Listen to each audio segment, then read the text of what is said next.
ጆን ኤድጋር ሁቨር።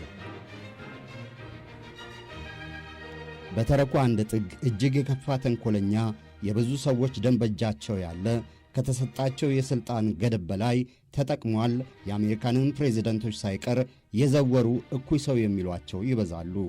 በሌላው ጥግ ደግሞ ለሀገራቸው የበዛ ገድል የፈጸሙ አሜሪካንን ከጠላቶቿ ጥቃት ለመከላከል የማይፈነቅሉ ድንጋይ የሌላቸው ሥራቸውን እንደ መደበኛ እንጀራ ጉዳይ ሳይሆን ከሥራቸው ጋር የተጋቡ ታላቅ አሜሪካዊ የሚሏቸውም አልታጡም።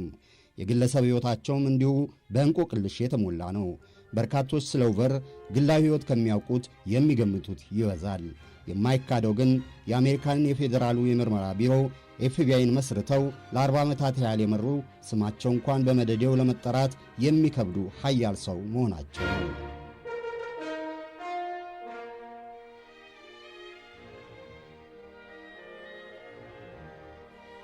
ትውልዳቸው እዛው የአሜሪካ የፖለቲካ መዘወሪያ በሆነችው ዋሽንግተን ዲሲ ነው። የውልደታቸው ዕለት ደግሞ ልክ የዘመን መለወጫ ቀን በ1895 የወላጆቻቸው ዝርያ ከወደ ጀርመን ይመዘዛል። አባት ዲከርሰን የእንግሊዝና የጀርመን ቅይጥ ናቸው። እናት አና ማርያም ከጀርመን ስዊስ ዘር ይመዘዛል የዘር ግንዳቸው። ሁቨር የቤተሰቡ አራተኛና የመጨረሻ ልጅ ናቸው። መቼም የመጨረሻ ልጅ ተቀማጥሎ ነው የሚያድገው የሚለው ብሂል በእኛ አገር ብቻ አይደለም ያለው። እዛም አሜሪካን ያለ የቤተሰብ አስተዳደር ጣጣ በመሆኑ በሁቨር ታሪክ ድርሳናት ይገለጣል። በተለይ ከሁቨር ቀድማ የተወለደችው የቤተሰቡ ሴት ልጅ ሞታ ስለነበረ የሁቨር መወለድ የቤተሰቡን ሐዘን አስረሺ ለመሆን በቃም። በመጨረሻ ልጅነት ላይ ይህ መጨመሩ ሁቨር ተቀማጥሎ እንዲያድግ አድርጎታል ይላሉ የሕይወት ታሪኩን ያጠኑት። የሁቨር ቤተሰብ ያጣ የነጣ የማይባል ሀብት አጥግቦትም የናጠጠ የማይሰኝ እንዲያው መሃል ላይ ያልጎደለውም ያልሞላውም የሚባል ነው። እናት አና ማርያ የቤት እመቤት ሲሆኑ በሁቨር አስተዳደግና ስብዕና የበረከተ ሚና ነበራቸው ይባላል። አባቱ ዲከርሰን በመንግሥት የንግድ ቁጥጥር መሥሪያ ቤት በአነስተኛ የሥልጣን እርከን ላይ የሚሰሩ ነበሩ። በባሕሪያቸው ቁጥብ የልጆችን አስተዳደግ ከመጋራት የራቁ እንደነበሩ የሁቨርን ሕይወት ታሪክ ያጠኑት ደራሲው አንቶኒ ሳመር ይናገራሉ። The father was really a quiet, unassuming, rather retiring character who liked his glass of beer on occasion. አባትየው የተገለሉ ጡረታ የወጡ የሚባሉ ባህሪ ያላቸው ናቸው። በምድር ቤት ለብቻቸው ቁጭ ብለው ጠርሙስ ቢራ መጠጣት የሚወዱ አይነት።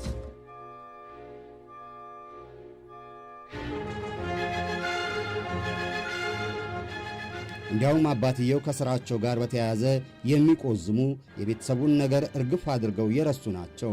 በሥራ ገበታቸው የፈረጠመ ጡንቻ ያላቸው ሹሞችና ሸሪኮቻቸው ሊያጠቋቸው እንደሚያስቡ በመገመት የሚጨነቁ ነበሩ። እንዲያውም በኋለኛው የዕድሜ ዘመናቸው ለአእምሮ ሕመም ዳርጓቸው ሆስፒታልም እስከ መግባት ደርሰዋል። ይኸውም ለሞታቸው መንስኤ እንደሆነ ነው የሚነገረው። በዚህም እናት አና ማርያም በሁቨር የኋላ ስብዕና ላይ የበዛ ድርሻ አላቸው የሚባለው። አባትም እናትም ሁሉንም ሆነው ያሳደጉት እሳቸው ናቸውና በቅጽል ስም ናኒ ነርሷ የሚባሉት እናት አና ማርያ አቀማጥለው አሞላቀው የሚያሳድጉ አይነት አይደሉም ይባልላቸዋል። እንክብካቤ ሳይጎድል ልጅ ጠንክሮ በርትቶ እንዲያድግ የሚቀርጹ አይነት ናቸው እንጂ።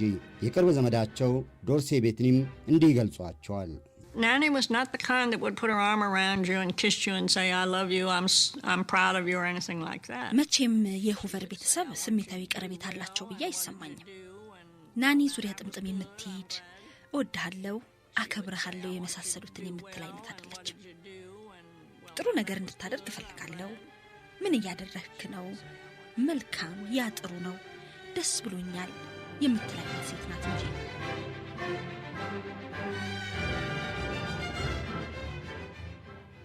ሁቨር ከታላላቆቹ ከ12 ዓመቱ አሊያና ከ15 ዓመቱ ትንሹ ዲከርሰን ጋር ነው ያደገው።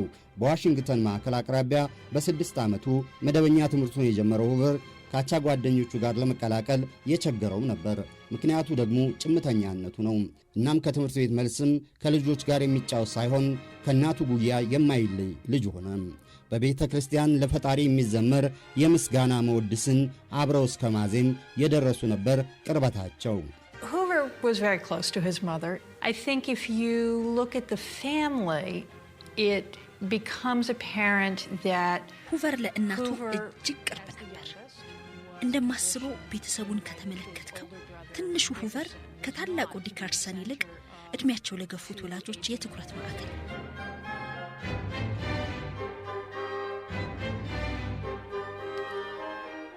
የ14 ዓመት ልጅ እያለም እናቱና ሁቨር ይበልጥ የሚያቀራረብ ሁኔታ ተፈጠረም። ታላላቆቹ ወንድምና እህቶቹ አግብተው ከቤት ወጡ። በቤቱ የቀረው እሱ ብቻ መሆኑ ታዲያ የባሰ ብቸኝነት እንዲጫጫነው ምክንያት ሆነም። ሁቨር ታዲያ ማምለጫ ዘዴ መፈለጉ አልቀረም። በሚያምር እጅ ጽሕፈት የየዕለቱ ውሎውን በማስታወሻ በዝርዝር ማስፈር ነበር መፍትሄውም። በየዕለቱ የራሱን ውሎ ሌሎች የሚያደርጉትን ጭምር በዝርዝር በማስታወሻው መክተቡ የማይዛነፍ ቋሚ ሥራ አደረገው። እንደ እናቱ ሁሉ ለእያንዳንዷ ዝርዝር ጉዳይ ጥልቅ ትኩረት የሚሰጥም ልጅ ሆነ። Edgar had one room that he had as a desk and study as well as his bedroom. ኤድጋር አንድ ክፍል ነበረው። የሚያጠናበት ጠረጴዛና አልጋም ነበሩ። በክፍሉ ውስጥ እሱ ዕቃዎቹን በጥንቃቄና በሚያምር መልኩ ነበር የሚያስቀምጠው። እሱ ክፍል ውስጥ ገብተህ ምንም ነገር ማንቀሳቀስና መንካት አትችልም፣ ምክንያቱም ከነካ እሱ ያውቃልና።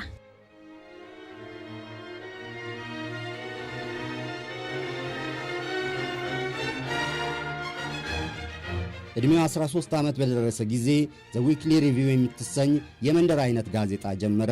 ብቸኛው አዘጋጅ ሪፖርተርና ታይፕ ተያቢ ራሱ ሁቨር እንደሆነም በጋዜጣዋ የአዘጋጆች ስም ዝርዝር ቦታ ላይ አስፍሯል።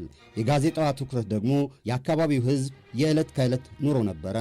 ይህችን ጋዜጣ ተብዬ በነጭ ወረቀት ላይ እየተተየበ የሚያሰራጨው ደግሞ ለጎረቤቶቹ ቤተሰቦቹና ጓደኞቹ ነበረም። በየወሩ መጨረሻ ደግሞ በሚጠቅሳት ጥቅስ ይታወቃል።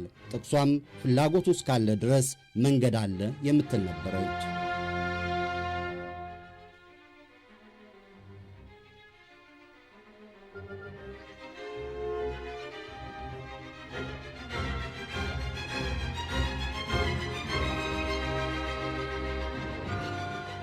ኤድጋር ሁቨር ፈጣኑ የሚል ቅጽል ስም ነበረው። ለዚህ ቅጽል ስሙ ሁለት ምክንያቶች ይሰጣሉ። ሁቨር በአንድ ወቅት ለጋዜጠኞች እንደተናገረው በወጣትነቱ በግሮሰሪ ዕቃ ማመላለስ ሥራ ተቀጥሮ ነበረ። የሚያገኘውን ገንዘብ ሳያጠፋ ለእናቱ ስለሚሰጥ ፈጣኑ የሚል ስም እንደወጣለት ይናገራል። ቀደም የክፍል ጓደኞቹ ግን ፈጣኑ የሚል ቅጽል ስም ያወጣንለት እኛ ነን ይላሉ። ኮልታፋነቱን ለማስቀረት በፍጥነት ይናገር ስለነበረ ፈጣኑ የሚለው ስም እንደሰጡት የሕይወት ታሪኩን ለጻፈው አንቶኒ ሳመርስ ነግረውታል። I found an old school friend of his still alive, aged nearly 100, who said, "Oh yes, I remember Speed. We called him Speed because he talked so fast." በሕይወት ያለውን የድሮ ጓደኛውን አግኝቼዋለሁ። ዕድሜው ወደ 100 ይጠጋል። አሉም ያለኝ ፈጣኑን አስታውሳለሁ። በፍጥነት ያወራ ስለነበረ ነው ፈጣኑ ያልነው። ሁሰር በፍጥነት ያስባል፣ በፍጥነት ያወራል።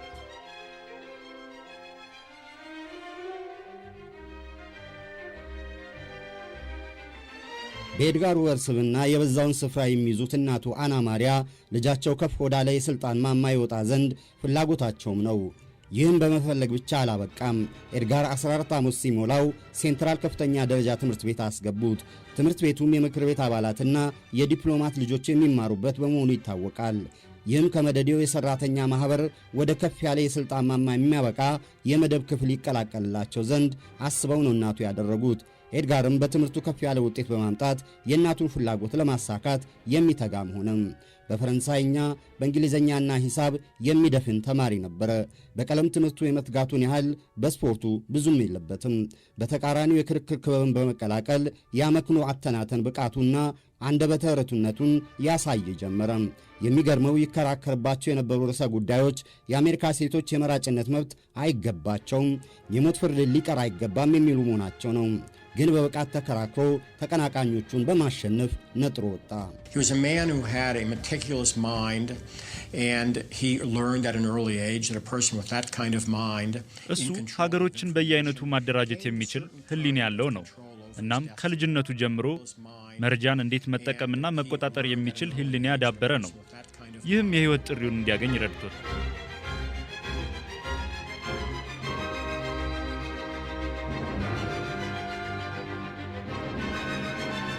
በሁለተኛ ደረጃ ትምህርት ቆይታው የትምህርት ቤቱ የእጩ መኮንኖችን ክበብ በመቀላቀል የመሪነት ክህሎቱን አዳበረ።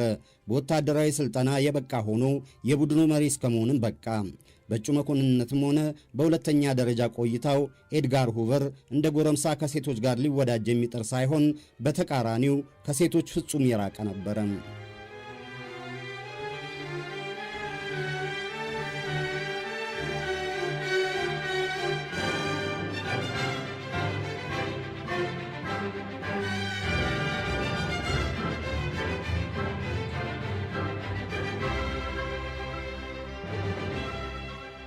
የአባት ዲከርሰን የአእምሮ የጤና ችግር ይበልጥ እየተባባሰ መጣም። ሁለቱ ልጆቻቸው አግብተው የራሳቸውን ኑሮ መስርተዋልና በቤቱ የቀሩት እናት አና ማሪያና ኤድጋር ሁቨር ብቻ ሆኑ። እናም ኤድጋር እናቱን የመንከባከብ የቤተሰቡን ቤት የመጠበቅ ኃላፊነትን ተሸከመ። አብረውት በእጩ መኮንነት የተመረቁት ጓደኞቹ በውጭ ጉዳይም በጦር ውስጥም እየተቀጠሩ ሩቅ አገር ሲጓዙ፣ ኤድጋር ግን የቤተሰቡን ኃላፊነት ለመወጣት በዋሽንግተን መቆየት ግድ ሆነበት። በዋሽንግተን ዩኒቨርሲቲ እየሰራ በመማር በሕግ የመጀመሪያ ዲግሪውን አገኘ። በዚህ ጊዜ ግን 42 ዓመት በመንግሥት ሥራ ላይ ያገለገሉት አባቱ ዲከርሰን የአእምሮ ሕመማቸው ይበልጥ ተባባሰ። 42 ዓመት ካገለገሉበት የመንግሥት ሥራ ጡረታም ይቅርብኝ ብለው በራሳቸው ፍቃድ ሥራ ለቀቁ። በመጨረሻም ሆስፒታል ገቡ። በጣም የቅርብ ግንኙነት በሚበዛበት የዋሽንግተን አካባቢ ይህ ደግሞ እንደ ውርደት ይቆጠር ነበር። በዚህ የተነሳ ኤድጋር ከሰው ጋር የማይገጥም ዝምተኛ ሆነ ይላሉ የሕይወቱን ታሪክ ያጠኑት አንቶኒ ሳመርስ። Instead of sympathizing with his father, according to relatives, he was just touchy and irritated. ዘመዶቹ እንደነገሩኝ ለአባቱ ከመወገን ይልቅ በአባቱ ይበሳጭ ነበር። ለአባቱም ጥሩ አልነበረም።